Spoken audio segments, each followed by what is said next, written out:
प्रणाम, नमस्कार। बहुत स्वागत है आपका उस कार्यक्रम में जिसका नाम है हे प्रभु आनंद दाता।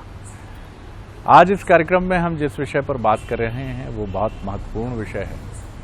दो दृष्टियों से वो बहुत महत्वपूर्ण विषय है। उस पर तो मैं आगे बढ़ूंगा ही, लेकिन आपसे वही हमारा निवेदन जो हर बार हम प्रयास करते हैं आपसे कहें, अपनी रिएक्शंस, प्रतिक्रिया, सुझावों का क्रम निरंतर जारी रखिए। हमारा व्हाट्सएप नंबर 7000969440 आप देख रहे हैं, स्क्रीन पर भी नज़र आ रहा है निचले हिस्से पर। अपनी राय, अपना सुझाव या जो जिस दृष्टि से आप इस कार्यक्रम को देखते हैं हमें लिख दीजिए, अपना मैसेज तुरंत दीजिए। आज हम जिस विषय पर बात करेंगे वो विषय है पुनर्जन्म।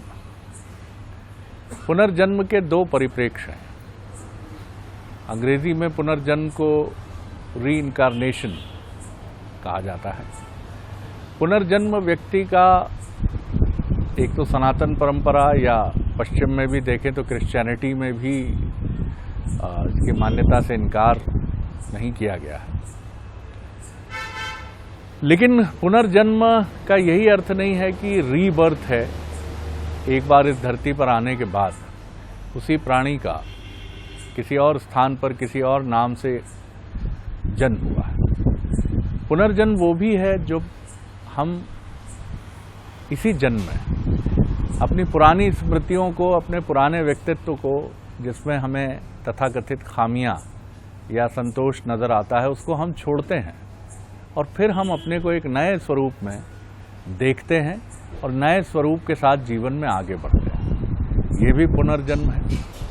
जैसे वाल्मीकि जी का पुनर्जन्म हुआ।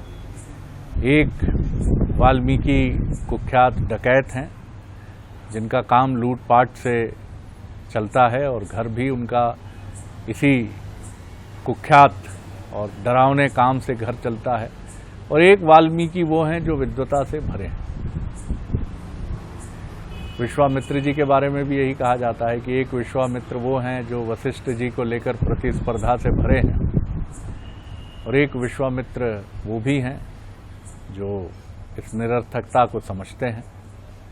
ऐसे अनेक किरदार आपको जीवन में मिलेंगे। अशोक को देखिए, जिसकी तलवार ने खून की नदियां बहा दी, लेकिन वो व्यक्ति एक ऐसे धर्म से जुड़ता है जो अहिंसा का प्रतीक बन के पूरी दुनिया में उभरता है, और बौद्ध धर्म के बड़े प्रवर्तकों में सम्राट अशोक का नाम गिना जाता है। तो इसी जन्म में भी पुनर्जन्म होता है हमारा, जब हम अपनी व्यक्तित्व की पुरानी चीज़ों को दफन कर देते हैं। दफन शब्द भी उचित नहीं होगा, हम एक तरह से उनको नष्ट कर देते हैं, समाप्त कर देते हैं और अपने को बिल्कुल एक नए स्वरूप में रीलॉन्च करते हैं। और ये रीलॉन्चिंग हमारे पिछले जीवन से, जिसको हमने जिया है बड़ी शिद्दत से, उससे बिल्कुल मुख्तलिफ होती है।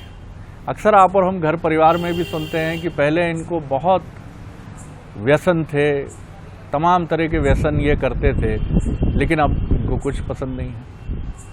मुंबई फिल्म इंडस्ट्री में शम्मी कपूर इसका बड़ा उदाहरण है, जिनका एक जीवन बहुत मस्ती से भरा है, घूमना फिरना, खाना पीना, और दूसरा जीवन एक दाढ़ी बढ़ाए हुए, रुद्राक्ष धारण किए हुए सन्यासी जैसा है।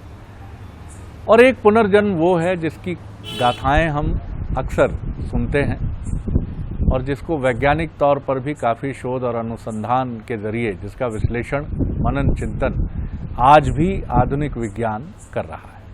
तो इन दोनों रीबर्थ, रीइंकार्नेशन, पुनर्जन्म के इन सब्जेक्ट को हम समझेंगे अपने विद्वान वक्ता के साथ।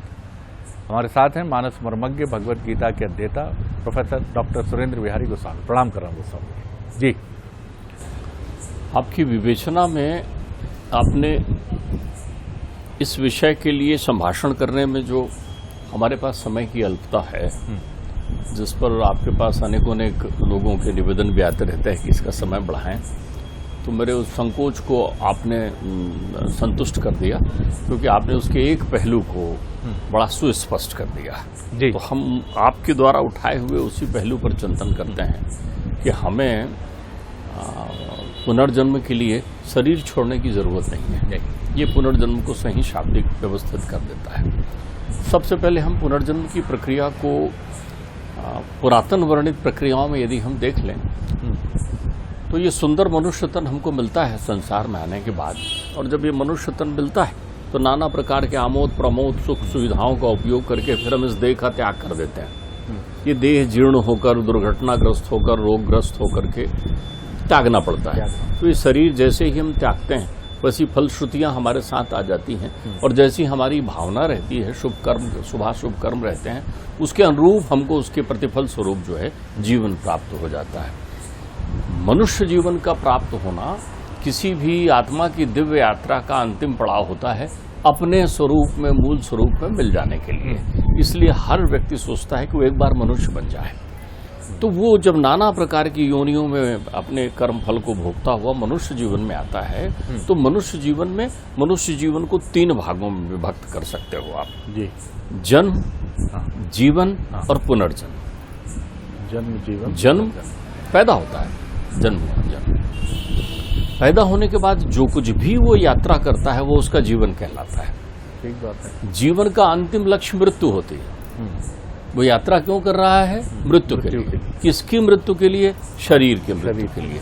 तो शरीर की मृत्यु से उसको क्या फायदा होने वाला है? मुक्ति मिलना है उसको।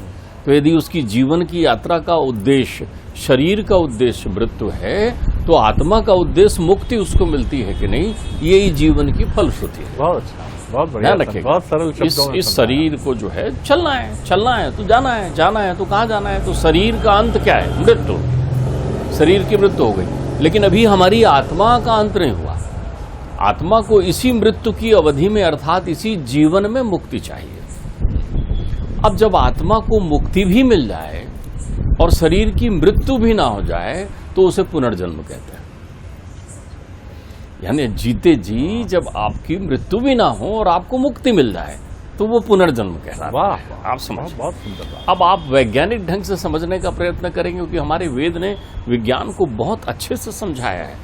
यदि हमारे शुद्धशील युवाओं को, शोधकर्ताओं को, मैं कई बार आपके चैनल के माध्यम से कहता हूं, समय मिले तो उन पन्नों को पलटने का प्रयत्न करें, तो उनकी विविध समस्याओं का क्षणिक समाधान मिल जाएगा। क्षण भर में तुरंत समाधान मिल जाएगा। अब आप देखिए, अध्यात्म के अनुसार व्यक्ति अपने जन्म के बाद 5 बार एक व्यक्ति का जन्म होता है। 5 बार एक प्राणी का। एक प्राणी कितनी बार जन्म लेता है? 5 बार। इसी उसको पंचजन्मा भी कहते हैं एक प्राणी को। लेकिन 5वां जन्म उसका श्रेष्ठतम जो प्राणी होता है, उसी को ये सौभाग्य प्राप्त होता है। 4 जन्म हर प्राणी को मिलता है। 4 जन्म हर प्राणी को कैसे मिलता है? सबसे पहले प्राणी का जन्म कहाँ होता है?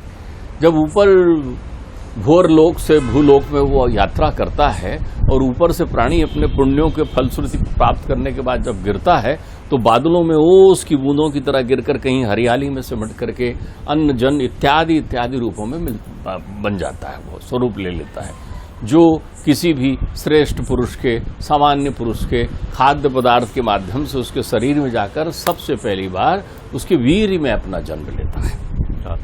वहां उसका जन्म होता है जी। वो जन्म जो है तब सार्थक होता है जब उसे माता के गर्भ में श्रेष्ठतम स्थान मिलता है। तो वहां जब स्थापित होता है तो वो उसका दूसरा जन्म होता है।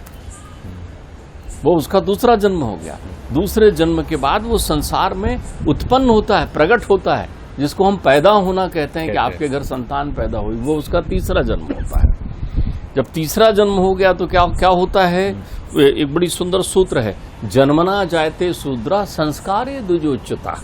अभी उसको एक श्रेणी और पूरा करना है। जैसे ही वो जन्म लिया वैसे अबोध है। क्या है वो? अबोध। अब जैसा उसको संस्कार मिलेगा वैसा उसका व्यक्तित्व बन जाएगा। वो उसका एक जीवन यात्रा के लिए अंतिम जन्म हुआ। ये चौथा जन्म उसको मिल गया। जिस परिवार में गया, जैसा वातावरण था, जो सुख सुविधाएं उसको मिली, उसके अनुसार उसकी बुद्धि विकसित हो गई, उसका मन हो गया, उसको परिवेश ने प्रभावित कर दिया। अब वो जो है अपना स्वरूप बना लिया। तो उसने जैसे ही संस्कार मिले वैसे ही उसने अपना स्वरूप स्थापित कर लिया। वो अब जीवन यात्रा के योग्य हो गया। अब जीवन यात्रा में वो चलना शुरू करता है। ध्यान रखिएगा, ये चौथा जन्म हो गया। लेकिन 5वां जन्म तो श्रेष्ठता के साथ मिलता है। कब होता है किसी व्यक्ति का 5वां जन्म? बोलचाल में तो प्रायः प्रत्येक व्यक्ति जानता है। जब भी कभी वो बहुत बीमार हो जाता है, दुर्घटनाग्रस्त हो जाता है, मरते मरते बचता है, तब भी लोग कहते हैं राम राम राम राम, तुम्हारा दूसरा जन्म हुआ भैया। ये तुम्हारा दूसरा जन्म हुआ, ये वो 5वां जन्म मान लेते हैं, लेकिन अध्यात्म में 5वां नहीं हुआ। अच्छा, वो दूसरा जन्म उसका थोड़ी हुआ, शरीर क्षयित होने से बच गया। 5वां जन्म केवल आध्यात्मिक उन्नति है। इसके लिए आचार्य शंकर कहते हैं पहले जिस स्वरूप को आपको समझना है, तो कहते हैं शुद्धोसि मुक्तोसि निरंजनोसि,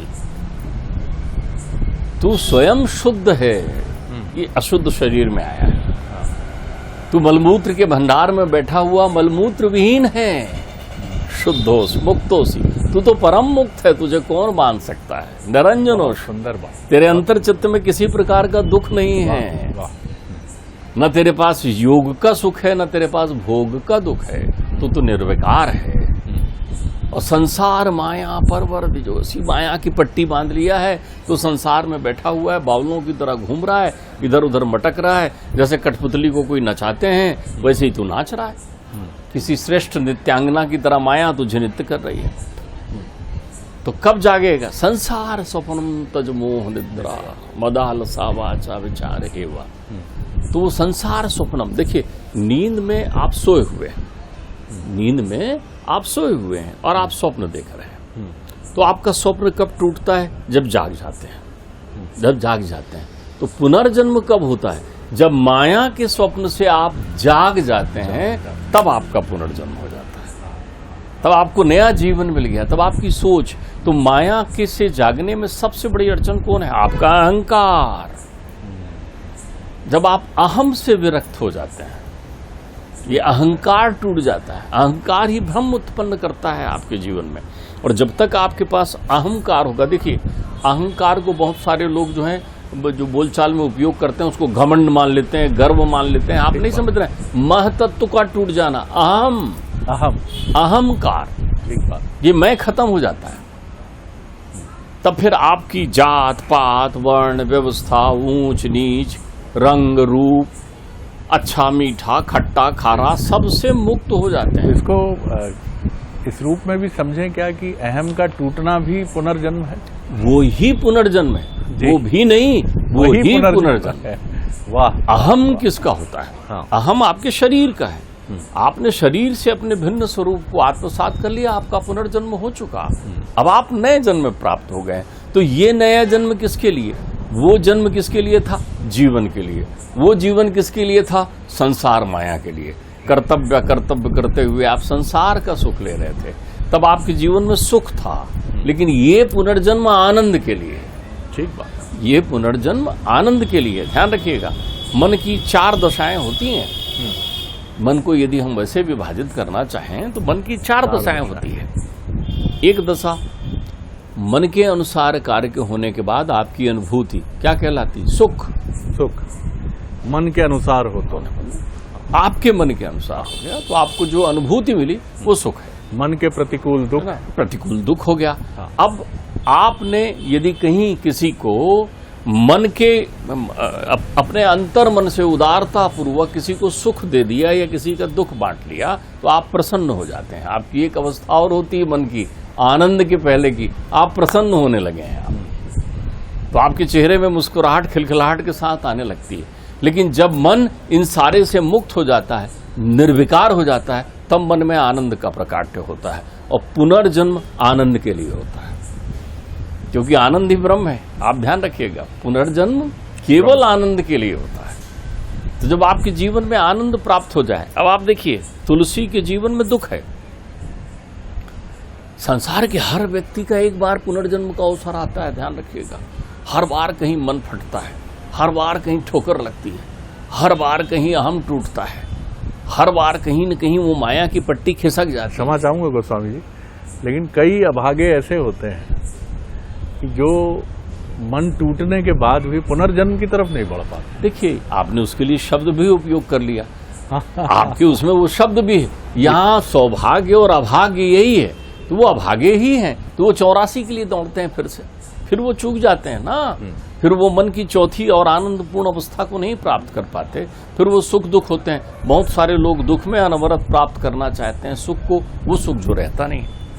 जैसे ये शरीर की अवस्था एक जैसी नहीं हो सकती आपके जीवन में, ये शरीर एक जैसा प्रभाव नहीं रख सकता जीवन में। जो काम आप 25 वर्ष की अवस्था में शरीर के द्वारा कर सकते हैं, वो कार्य आप 50 और 75 साल की अवस्था में शरीर के माध्यम से नहीं कर सकते।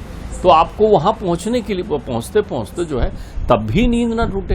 सुखदेव जी तो कहते हैं ना, सुखदेव जी से जब परीक्षित जी पूछते हैं कि ये संसार के लोगों का दुख का मूल का कारण क्या है, वो कहते हैं सोते ही रहते हैं।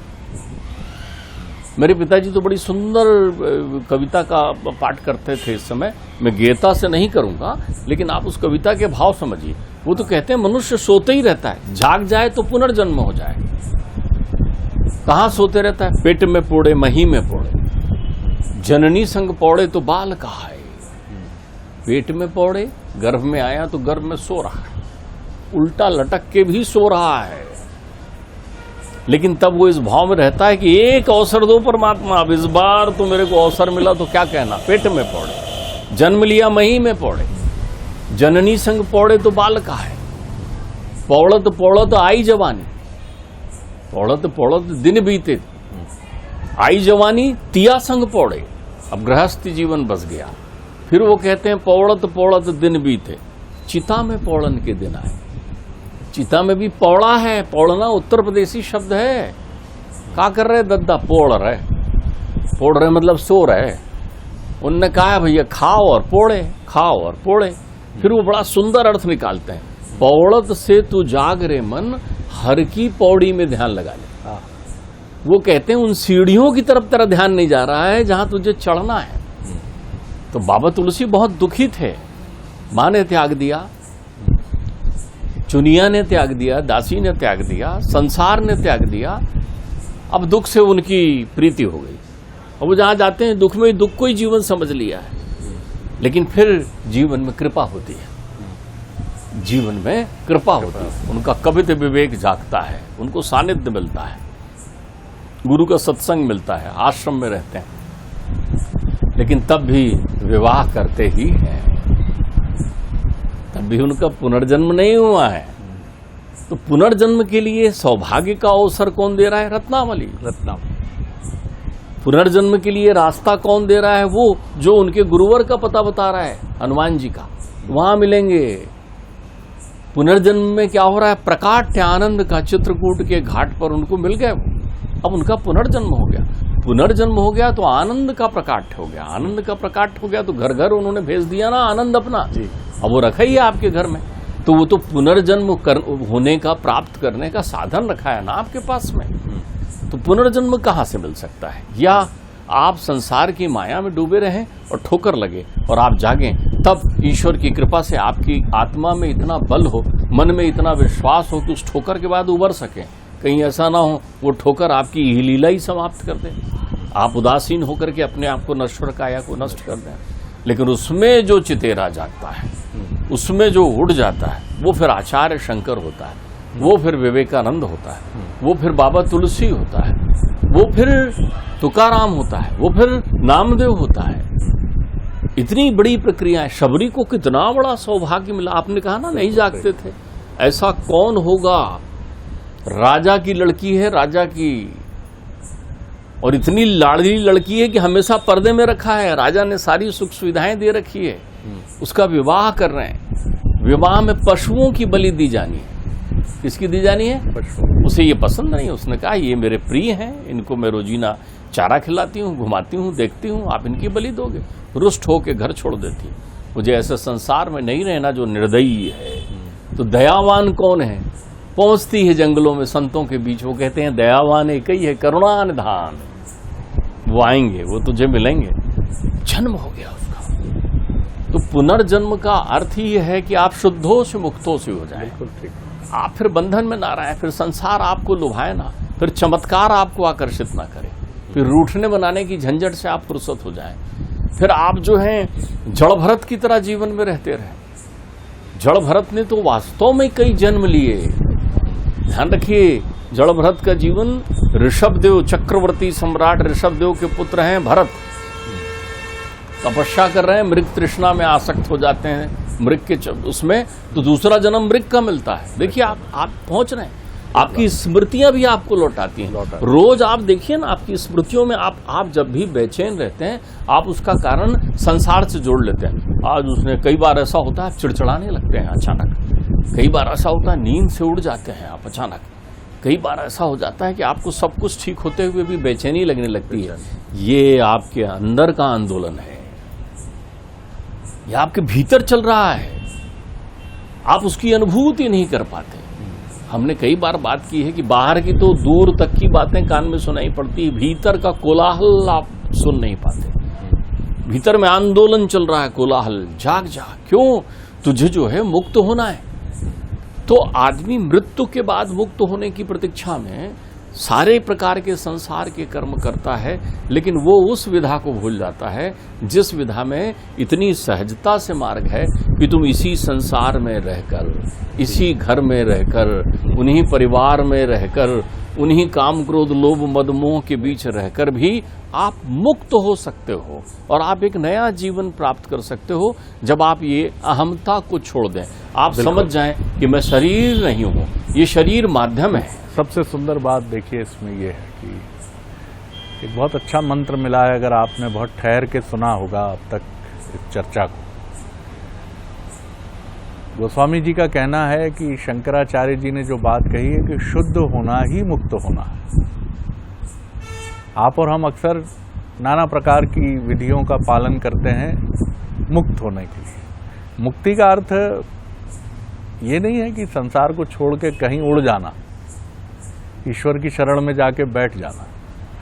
मुक्ति का अर्थ है इस संसार की वो तमाम चिंताएं जो होश संभालने के साथ, क्योंकि जब तक होश नहीं है तब तक तो कुछ पता ही नहीं है, लेकिन जिस क्षण होश है उस समय जो चिंताएं हैं, अरबपति को भी, चक्रवर्ती सम्राट को भी और फकीर चंद को भी, और ये पीछा ही नहीं छोड़ती।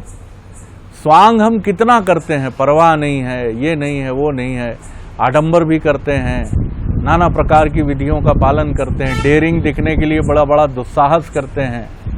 लोग 130 की स्पीड से 4-4 घंटे गाड़ी चलाते हैं निर्भयी दिखाने के लिए, इस्तीफा जेब में लेकर चलते हैं, लेकिन वो निर्भयता नहीं है, अंदर चिंता है।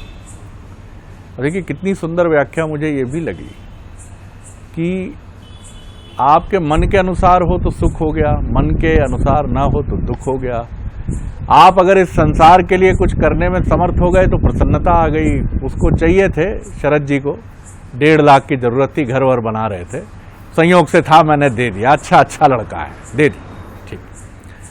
आपकी प्रसन्नता है चेहरे पर कि साहब एक ऐसे व्यक्ति को हमने दे दिया जिसकी भी थोड़ा बहुत रसूख है समाज में, उनको उनकी मदद कर दी, लेकिन आनंद नहीं है हमारे पास, क्योंकि आनंद मुक्त होने में है और मुक्ति ही अटक जाती है बार बार, इसीलिए पुनर्जन्म इस जन्म में नहीं हो पाता। तो इसको समझिए, आगे बढ़िए और बढ़ते चले जाइए। बहुत आनंद आया गोस्वामी जी, प्रणाम कर रहा हूँ।